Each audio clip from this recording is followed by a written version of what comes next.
Jody is the first person I've ever watched or multitask. For somebody her age, to watch that woman do everything that she could do. Arrived at the Speedway about 9 o'clock in the morning.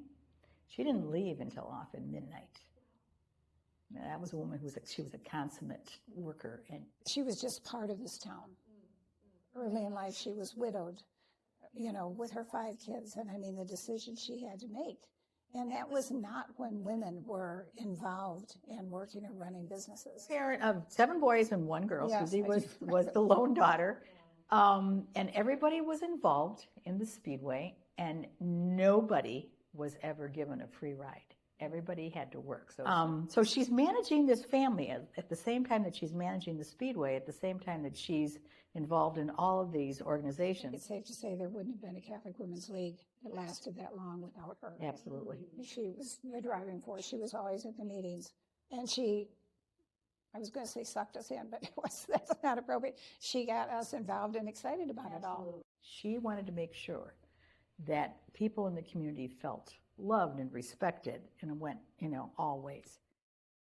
Bishop Peter Muldoon convened about 200 women of the Rockford Diocese, Catholic women of the Rockford Diocese, in 1909. He wanted the League members to help immigrant women and children assimilate to their new homeland, and here we are, 114 years later, and that has not changed very much.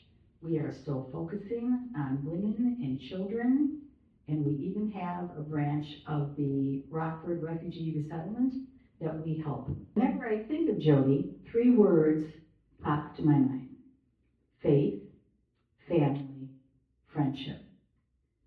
For 43 years, she influenced the members of Catholic Women's League in person. This legacy will continue for ages as we accept this bequest today with gratitude and hearts full of joy.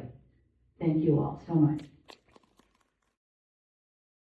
We were polled as to what we were going to do, but we really felt this was something that Jody would want.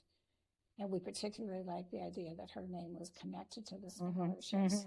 And they are focusing on her personality. We didn't arrive at this decision without going through many conversations. Oftentimes we just delegate that to a smaller group, a committee, but this was one that really needed to involve every single one of us. And there were people who did not see this as the best choice. They wanted to be able to disperse the money right then and there, and we would do good immediately. And then somebody might have been Kathy, probably, because she was always, I don't know, but whoever it was very pragmatic and said, and then it's gone. With this avenue, Jody just lives on and on and on, and for as long as you are in existence, so will Jody's name. Just talking to Susie about this, after Jody passed, and just all these wonderful accolades that were coming in about Jody, Susie said, Jody would never have believed that they were talking about her.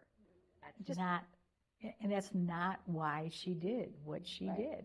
She didn't want any of the glory. She didn't want any of the praise. She just felt this urge from within. I have extra.